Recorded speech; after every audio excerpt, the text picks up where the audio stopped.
이 시간에는 여호수아서 20장 1절부터 6절 말씀까지 읽었습니다. 오늘은 여호수아서 20번째 시간으로 부제목은 도피성 예수 그리스도입니다. 도피성 예수 그리스도. 우리는 지난 시간에 여호수아서 18장을 나누었습니다. 그런데 이제 그 뒤에 나오는 19장, 이 19장은 땅을 배분하는 얘기거든요. 그래서 이 19장은 건너뛰고 오늘 20장을 살펴보겠습니다. 여호수아서 20장에는 도피성이라는 곳이 나옵니다. 여러분, 우리에게는 저마다 도피성이 있습니다. 그 중에 가장 대표적인 도피성이 하나님께서 우리에게 주신 교회와 우리 가정이라고 할 수 있습니다. 1997년도에 우리나라에 IMF가 왔을 때 많은 기업들이 무너지고 가장들이 실직을 했습니다. 그런데 얼마 지나지 않아서 우리나라가 정말 세계에서 관심을 가질 정도로 빨리 회복을 했거든요. 세계의 사회학자들이 도대체 한국이라는 나라는 어떻게 그렇게 IMF 사태에서 빨리 회복될 수 있을까? 원인을 찾았어요. 그래서 발견한 원인이 뭐냐? 가정의 역할입니다. IMF로 인해서 한국의 가장들이 경제적으로 무너질 때 각 가정마다 아내들이 버텨줬어요. 아내들이. 예. 그리고 자녀들은 어떡합니까? 한참 방송에서 나온 노래 있죠. 아빠 힘내세요. 아빠 힘내세요. 그러면서 아이들이 그렇게 노래를 하면서 아빠를 격려해 줬다는 거예요. 이 가족의 끈끈함이 한국을 살렸고 그 다음에 가정을 살렸다는 겁니다. 그래서 우리의 가정은 요즘 세상에 중요한 도피성이요, 이 도피성의 핵심은 어머니이고 아내입니다. 자, 오늘 같이 읽은 본문 2절을 보면 정하여라는 말이 나와요. 정하여. 이 정하여라는 말을 히브리어로 나탄이라고 하는데, 이 나탄이라는 단어는 장소나 또는 사물을 뜻하는 단어가 아니에요. 이 단어는 어느 때 사용하느냐? 반드시 사람에게 사용하는 겁니다. 사람. 그러니까 좀 더 이해하기 쉬운 해석은 뭡니까?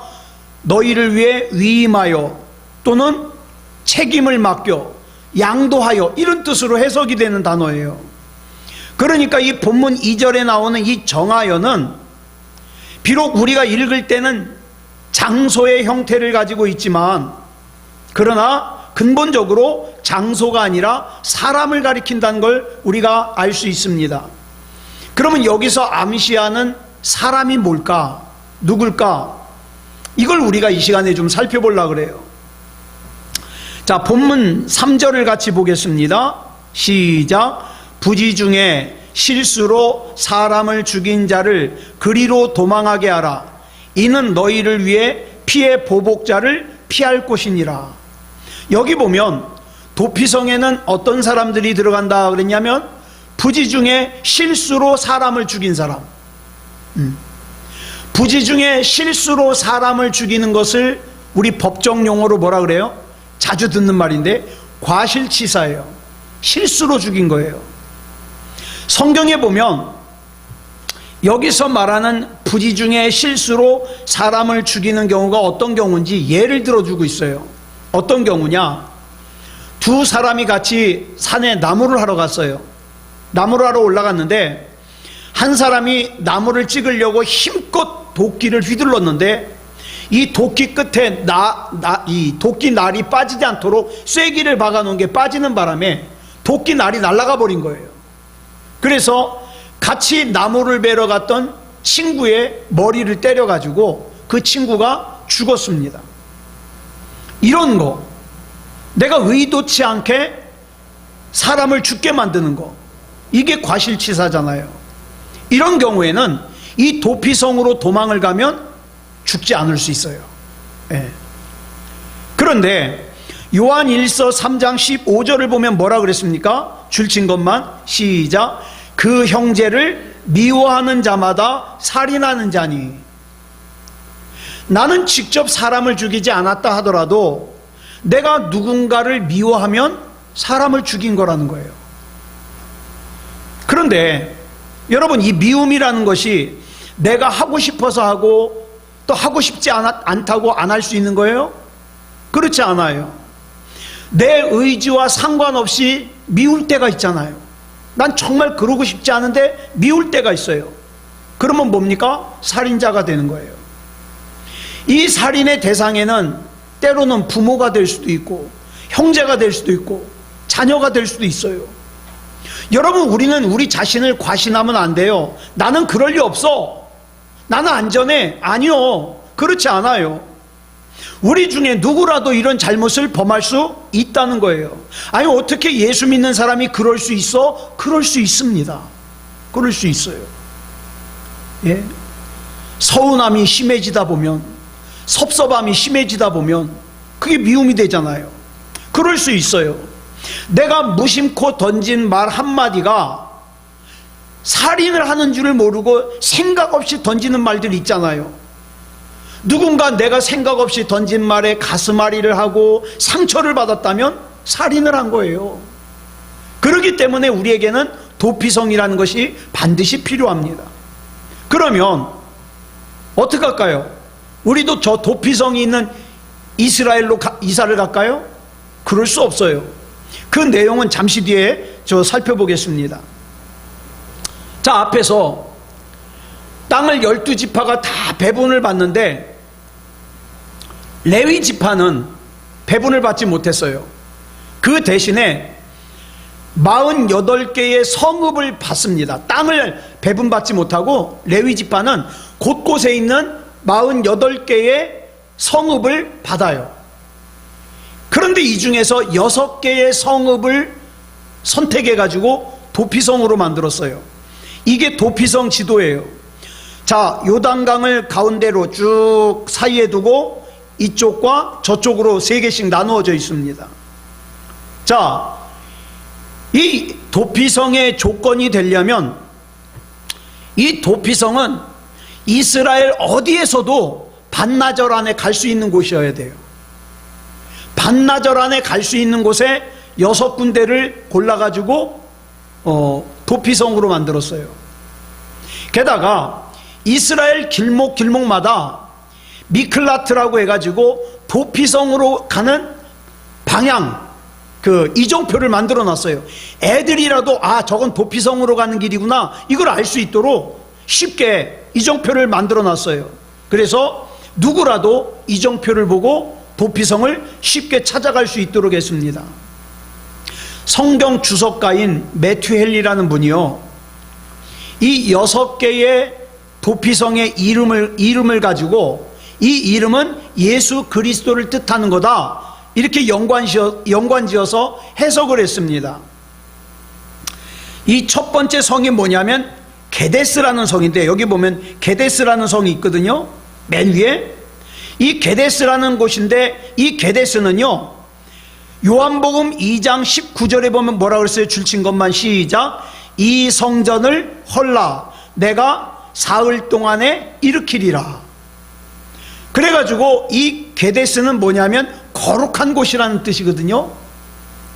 그래서 성전 대신 예수 그리스도를 뜻한다고 해석을 했습니다. 그 다음에 어깨를 뜻하는 세겜이라는 곳이 있어요. 이 세겜이라는 뜻이 어깨예요. 그런데 이 단어는 이사야 9장 6절을 보면 정사를 메었다, 이런 내용이 나오거든요. 그래서 정사를 어깨에 메시고 우리를 다스리시는 예수 그리스도를 뜻한다고 해석을 했습니다. 그 다음에 헤브론이라는 단어의 이 지명의 이름의 뜻은 뭐냐? 교제라는 뜻이에요. 교제. 자, 그런데 고린도후서 5장 18절에 보면은 5장 18절로 19절까지 보면은 화목하게 한다는 뜻이 계속 나오거든요. 이걸 근거로 해서 신자로 하여금, 성도들로 하여금 화목하게 교제하게 하시는 하나님이란 뜻이에요. 네. 그 다음에 베셀이라는 곳이 나오는데, 이 베셀은 시편 91편 2절에 보면 이런 내용이 나와요. 한번 같이 읽어볼까요? 시작. 나는 여호와를 향하여 말하기를 그는 나의 피난처요 나의 요새요 내가 의뢰하는 하나님이라 하리니. 그래서 이 베셀이라는 뜻이 뭐냐면 요새라는 뜻이에요. 성, 요새. 그래서 성도들이 피할 요새가 되시는 예수 그리스도를 뜻한다고 이렇게 해석을 했습니다. 그 다음에 이제 길르앗 라못이라는 곳이 있는데, 이 길르앗 라못은 뭐냐면 높은 곳이라는 뜻이거든요. 에베소서 2장 6절을 보면 이렇게 말씀하고 있어요. 줄친 것만 시작. 그리스도 예수 안에서 함께 하늘에 앉히시니. 그래서 성도들로 하여금 하늘, 즉 높은 하늘에 앉게 하시는 예수 그리스도를 뜻한다고 해석을 하고 있어요. 그 다음에 마지막으로 나오는 지명이 뭐냐? 골란이라는 곳이에요. 골란. 이 골란은 기쁨을 뜻하는 단어거든요. 기쁨. 자, 이건 어떤 말씀과 연관을 짓냐? 요한복음 15장 11절을 보면 줄친 것만 읽겠습니다. 시작. 내 기쁨이 너희 안에 있어 너희 기쁨을 충만하게 하려 함이라. 그래서 성도들에게 기쁨을 주시는 예수 그리스도를 뜻합니다. 그래서 이 매튜엘이라는 분은요, 이 도피성과 예수님을 연관짓고 있어요.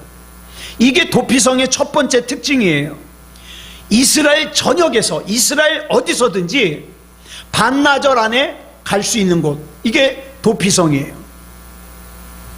그 다음에 도피성의 두 번째 특징이 뭐냐? 이 두 번째 특징은 해마다 봄이 되면 이스라엘 남자들이요 도피성을 고치고 수리를 합니다. 특별히 뭘 고치느냐?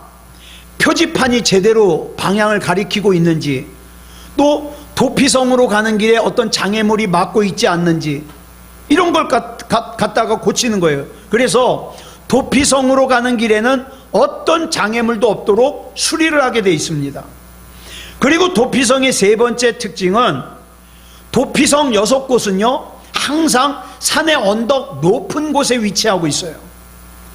여기 나오는 높다라는 개념은 우리가 생각하는 높이의 개념이라기보다도 어떤 의미냐? 안전하다. 이 도피성은 안전한 곳이에요. 안전한 곳. 그 다음에 도피성의 네 번째 특징은, 이 도피성에는 누가 들어갈까요? 누가? 유대인만 들어갈까요? 아니요. 이 도피성에는요 누구든지 들어갈 수 있어요. 이방인도 들어갈 수 있어요. 고아도 들어갈 수 있어요. 과부도 들어갈 수 있어요. 예수님이 뭐라 그러셨어요? 누구든지 다. 누구든지 오라. 누구든지. 예. 이 도피성에는 누구든지 들어갈 수 있어요. 이게 네 번째 특징이고요. 그 다음 도피성의 다섯 번째 특징은, 이 도피성 안에서 사용하는 모든 것이 공짜예요. 공짜예요. 예수님이 뭐라고 그랬어요? 누구든지 와서 살아. 값 없이, 돈 없이 살아. 뭐를? 은혜를, 구원을. 이 도피성은 공짜예요. 그러니 이 도피성이 은혜가 됩니까? 안 됩니까? 은혜가 되죠. 그러면 우리가 이 도피성의 5가지 특징을 쭉 살펴보면 누가 생각이 나요? 예수님이 생각나요. 그런데 여기서 보충하기 위해서 한 가지를 더 살펴보면, 도피성에 들어간 사람이 그러면 언제 나올 수 있을까요? 자기 마음대로 못 나와요. 왜? 이 사람 손에 내 가족이 죽었으면 어떻게 해요? 보복하려고 기다릴 거 아니에요. 마음대로 못 나와요. 나왔다가 맞아 죽는 걸. 그러면 언제 나오냐? 두 가지 경우가 있어요. 언제냐? 첫째, 대제사장이 죽으면 나와도 돼요. 그러면 나왔을 때 그럼 복수할 수 있냐? 못해요. 대제사장이 죽으면. 또 어떤 경우에 나올 수 있냐? 대제사장이 안 죽으면 자기가 죽어야 돼요. 자기 죽어서나 거기서 나올 수 있어요. 그러다 보니까 대제사장도 안 죽고 자기도 안 죽으면 도피성 안에서 오래 살아야 돼요. 오래 살아야 돼요. 우리가 구원을 받는다는 게 무슨 뜻입니까? 예수 그리스도와 함께 내가 십자가에 못 박혀 죽는 거예요. 예. 예수 믿는다고 하면서 자기가 시퍼렇게 살아있는 사람들이 너무 많아요. 탐욕이 시퍼렇게 살아있어요. 예? 정욕이 시퍼렇게 살아있어요. 조금도 죽으려고 하질 않아요. 내 자존심도 죽으려고 하지 않아요. 여러분, 예수 그리스도께서 나를 대신하여 죽으셨다는 것은 나는 살고 예수님만 죽으셨다는 게 아니라 뭐요? 내가 그리스도와 함께 십자가에 못 박혀 죽었나니 이제 내 안에 사는 것은 예수 그리스도라 이 말이에요. 예. 그러니까 내가 예수 그리스도와 함께 죽은 사람만이 올바른 신앙을 가진 사람이죠. 그런데 내가 죽지 않은 사람은 어떡합니까? 신앙생활 한다고 하면서 맨 하나님을 이용해 먹으려고만 해요. 하나님 부자 되게 해주세요. 하나님 잘 살게 해주세요. 하나님 행복하게 해주세요. 그러다가 내가 의도하는 것, 내가 뜻하는 것과 하나님이 내게 주시는 것이 맞지 않잖아요. 그러면 주저없이 돌아서 버려요. 에이, 교회 다녀도 소용없네. 에이, 기도해도 소용없네. 나 내 맘대로 살 거야. 돌아서 버리는 거예요. 그건 신앙이 아니다. 내가 예수님과 함께 죽어요. 욕심도 죽고 탐욕도 죽고 음란함도 죽고 다 죽어요. 그래서 이 도피성은 예수님에 대한 설명이고 예수님에 대한 그림이에요. 여러분, 이스라엘 백성들이 애굽에서 탈출해 가지고 홍해를 건넜잖아요. 이때 홍해를 건널 때 이 홍해를 건너고 난 다음에 이스라엘 백성을 기다린 게 가나안이었나요? 아니요, 광야였어요. 홍해를 건너고 나니까 광야가 기다리고 있어요. 사막이. 자, 그런데 한번 보세요. 이 홍해를 이스라엘 백성이 건너는 광경을 애굽의 시각에서 보면 어때요? 이스라엘 백성이 홍해로 들어가서 죽죠. 그렇죠? 그러면 가나안의 입장에서 보면 뭐예요? 이스라엘 백성이 홍해에서 겨나오죠. 살아나는 거예요. 살아나는 거예요. 예. 그래서 우리가 잘 아는 찬양 중에 보혈을 지나 하나님 품으로, 이 보혈을 지나 하나님 품으로 가는 거, 이게 진짜 신앙이고 이게 진짜 세례고 이게 진짜 거듭난 거예요. 예. 여기서 보혈을 지난다, 누구의 죽음을 뜻하는 거예요? 보혈을 지난다, 예수님의 죽음을 뜻하는 거예요. 이 예수님의 죽음을 뜻하는 존귀한 주님의 보혈을 내가 지나면서 어떻게 해요? 내 영이 살아요. 내 영이 새롭게 돼요. 이전의 나와 달라져요. 그렇다면 무엇이 예수님의 죽음을 상징하느냐? 홍해를 건너기 전날 밤에, 6월절 밤이죠. 6월절 밤에 어땠습니까? 이 6월절 밤에는요, 예수님을 상징하는 어린 양의 죽음으로 말미암아 이 죽음을 통과할 수 있어요. 어린 양을 잡아서 그 피를 받아가지고 그 피를 문의 설주와 임방에 발라서 죽음의 사자가 6월 지나간다는 뜻이잖아요. 6월 하는 것을 기념하는 거죠. 자, 이것을 민족적으로 공개하는 사건이 홍해를 건넌 사건이에요. 애굽에서는 어떻게 했어요? 양의 피를 자기 집의 문 임방과 설주에 발라가지고 문에만 발랐는데, 그래서 넘어갔는데, 이건 뭐예요? 홍해는 한 민족이, 이스라엘 민족이 전부 그 홍해 안에 들어가가지고 어떻게 해요? 전부 죽음이 넘어가잖아요. 전부. 그래서 고린도전서 10장 1절로 2절을 보면 이렇게 말씀하고 있어요. 시작. 형제들아, 나는 너희가 알지 못하기를 원하지 아니하노니 우리 조상들이 다 구름 아래에 있고 바다 가운데로 지나며 모세에게 속하여 다 구름과 바다에서 세례를 받고, 그래서 홍해 안에 들어가서 죽고 예수 그리스도로 말미암아 살아나는 것, 이게 뭐다? 세례다. 그러니까 세례가 그냥 적당한 나이가 되면 다 받는 게 아니죠. 지금 이 세상에는 어때요? 세례는 받았음에도 불구하고 진짜 세례 못 받은 사람들이 많아요. 아직 시퍼렇게 살아있는걸. 자기 죄도 살아있고 자기 욕심도 살아있고 다 살아있는걸요. 우리가 예수 그리스도 이름으로 예수 그리스도 보혈 안에서 죽어야 돼요. 죽어요.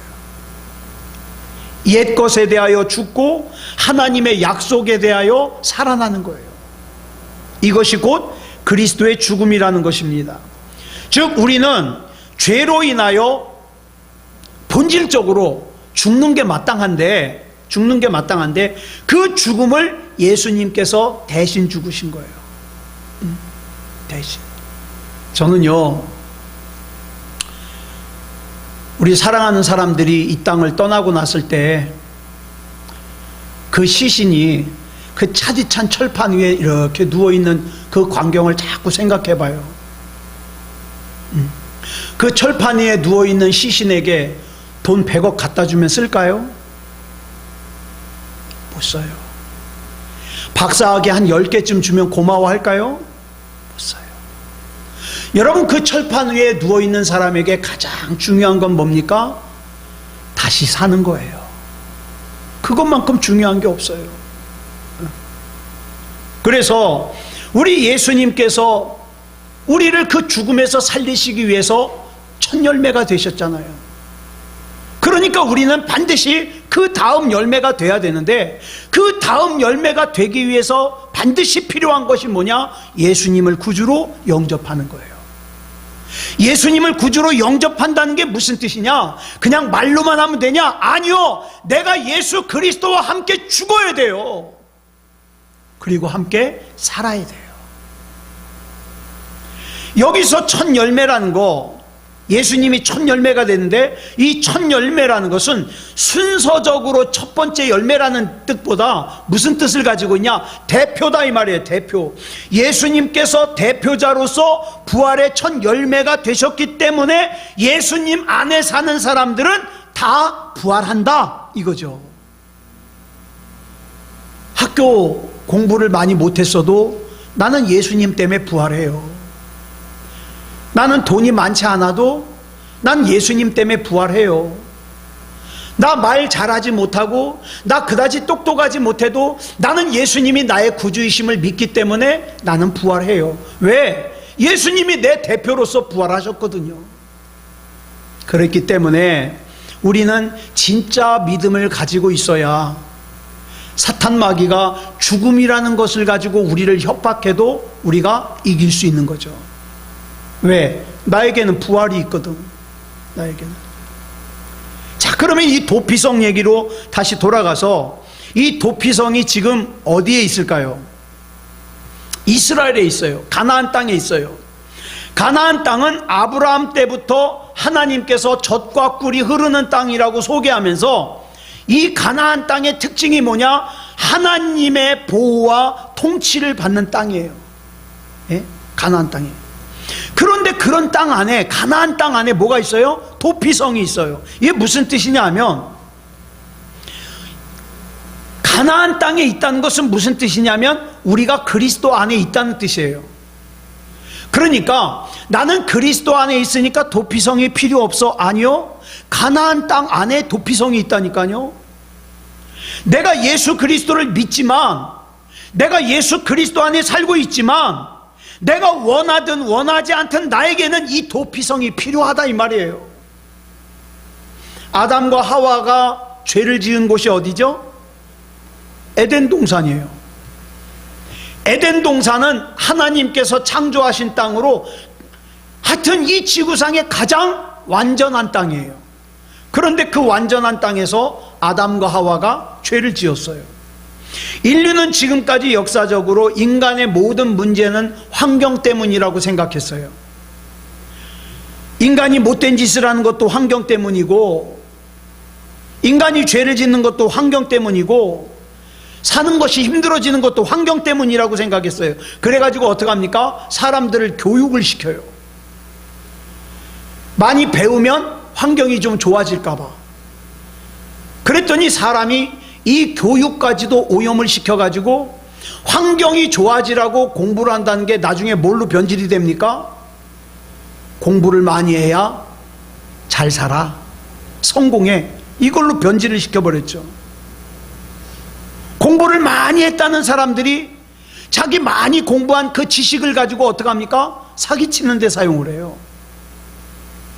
그래서 교육으로 안 되니까 이번에는 어떻게 생각합니까? 아, 이건 교육 갖고 안 되겠다, 심리적인 문제라고 생각해요. 그래서 심리적인 문제로 접근을 합니다. 그래서 됐습니까? 안 돼요. 여러분, 갈수록 사람들의 심리가 어떻게 해요? 황폐해져요. 네.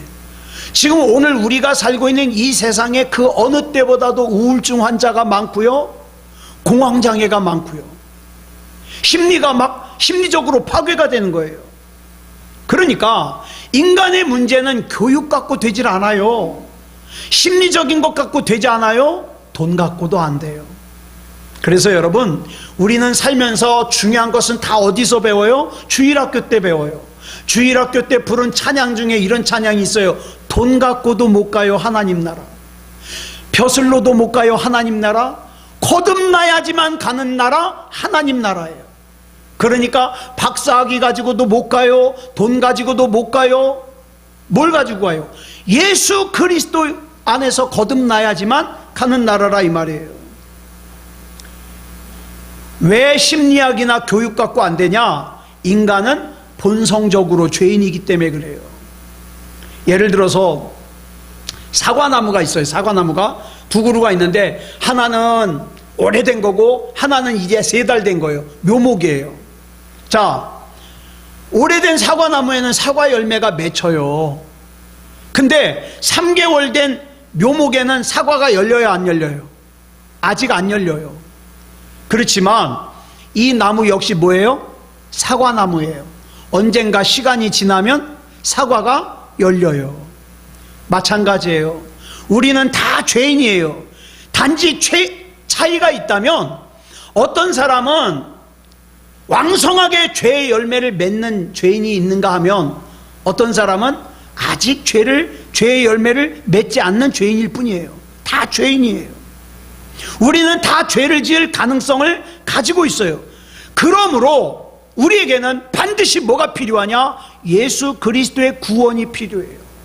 하나님, 내가 어떤 상황에서도 어떤 처지에서도 하나님을 떠나지 말게 하시고 구원받을 만한 믿음 가지고 하나님 안에서 살게 해 주시옵소서. 그래서 우리가 기도해야 되는 거죠.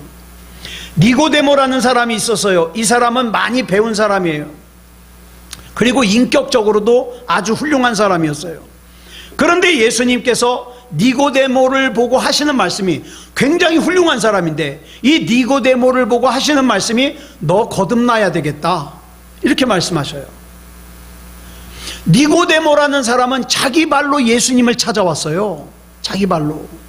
그런데 수가성 우물가에서 만난 여인은 누가 찾아갔어요? 예수님이 찾아갔어요. 예수님이. 이 수가성 우물가에서 만난 여인이 우물가에 나올 때, 야, 오늘은 우물가에 가면 예수님 만날 수 있을 거야, 그러고 나온 게 아니에요. 그냥 물길로 나온 거예요. 그런데 예수님이 만났다가 이 여인과 대화를 나누죠. 자, 니고데모, 자기 발로 예수님을 찾아온 니고데모나 예수님이 찾아간 이 수가성 여인이냐, 이 둘 모두에게 도피성이 필요해요. 도피성이.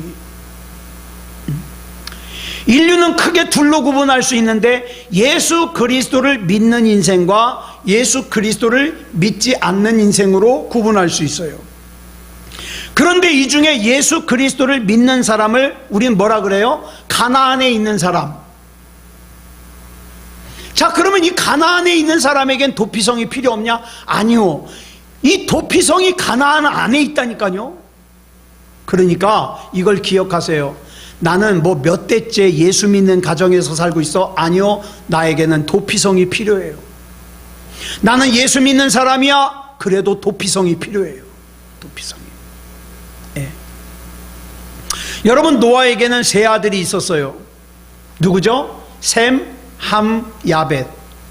홍수가 끝난 어느 날 성경에 보니까 노아가 포도주를 잔뜩 먹고 취해가지고 하체를 다 드러내놓고 잠을 자고 있었어요. 그런데 이 광경을 제일 먼저 발견한 아들이 누구냐? 함이라는 아들이에요.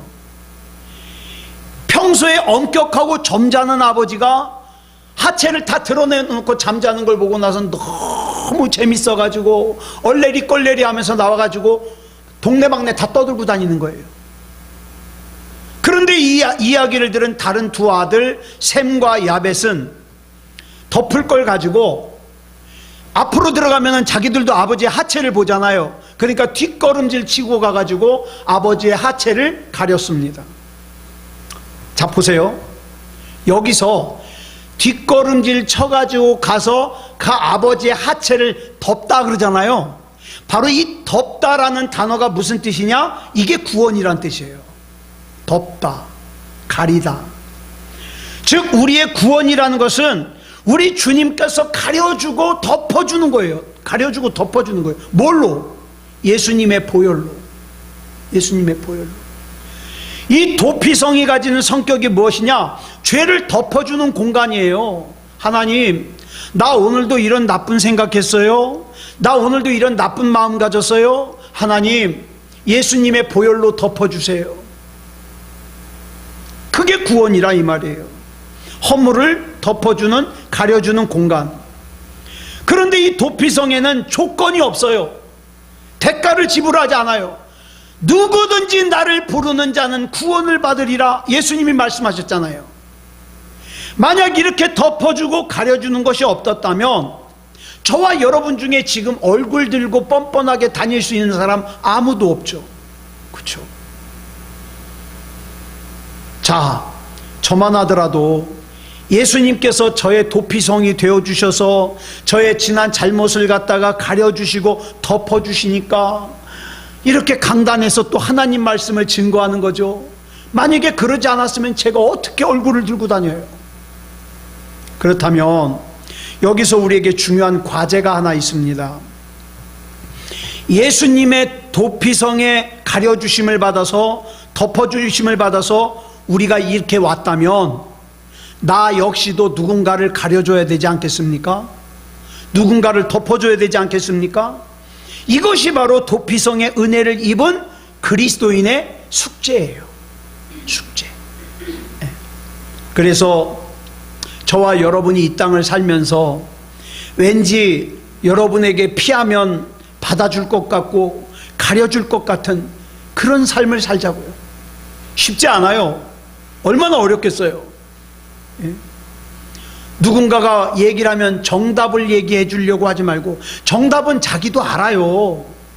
정답을 몰라가지고 묻는 게 아니에요. 정답을 몰라서 그러는 게 아니라 그 사람은 정답을 알고 있는데 정답대로 살 능력이 없으니까 여러분들에게 도움을 구하는 거예요. 그런데 그런 사람에게 자꾸 정답을 얘기하면서 아픈 곳을 찌르면 안 되죠. 우리에게는 가려주는 일, 덮어주는 일이 필요해요. 그래서 저와 여러분이 한번 생각해 봤으면 좋겠습니다. 나는 지금 누구에게 도피성이 되어주고 있는가? 나는 누구에게 도피성이 되어주고 있는가? 주님, 주님께서 나의 도피성이 되어주시고 나의 죄와 허물을 가려주시고 덮어주셨듯이 나도 작지만 누군가의 허물을 덮어주고 가려줄 수 있는 도피성이 되게 해 주시옵소서. 이렇게 기도하지 않으시겠습니까? 물론 오늘 여러분 기도 제목이 다 있을 거예요. 하나님 앞에 필요한 것이 있고 하나님의 도우심을 구하는 거 있는데, 그런데 그것을 기도하기 전에 먼저 하나님께서 나의 허물을 가려주시고 덮어주신 거 먼저 생각하시고, 하나님, 나도 누군가에게 그런 도피성이 되게 해달라고 잠깐이라도 기도하고 그 다음에 여러분의 기도 제목으로 기도했으면 좋겠습니다. 우리 기도하겠습니다. 사랑의 아버지 하나님, 감사합니다. 오늘도 우리 하나님의 은혜 가운데 여기까지 왔습니다. 하나님, 결코 내가 잘나서, 내가 뛰어나서 여기까지 이른 것이 아니라 중간에 많이 지칠 때도 있었고 중간에 무너질 것만 같았고 넘어질 것만 같았는데 그때마다 나의 힘이요 나의 능력이 되신 주님께서 함께 계셔 주시고 그런 나의 약함과 허물, 죄를 덮어주시고 가려주셔서 여기까지 왔습니다. 하나님께서 나에게 큰 도피성이 되어주셨는데 나 역시 작지만 약하지만 다른 누군가에게 도피성이 되어줄 수 있도록 인도해 주시옵소서. 이 밤에 기도할 때에 힘을 주시옵소서. 믿음다운 믿음을 주셔서 우리에게 있는 모든 문제를 능히 이기고 남을 수 있는 힘과 능력을 부어 주시옵소서. 병든 육체는 고침받게 하시고 지친 영혼은 하나님 앞에 힘을 얻고 위로받을 수 있게 하여 주시며 예수 그리스도 이름으로 독수리와 같이 날아오를 수 있는 귀한 시간이 되게 해 주시옵소서. 우리 주님께서 붙잡아 주실 줄 믿사오며 그리스도 예수님의 이름으로 간절히 기도드렸사옵나이다. 아멘.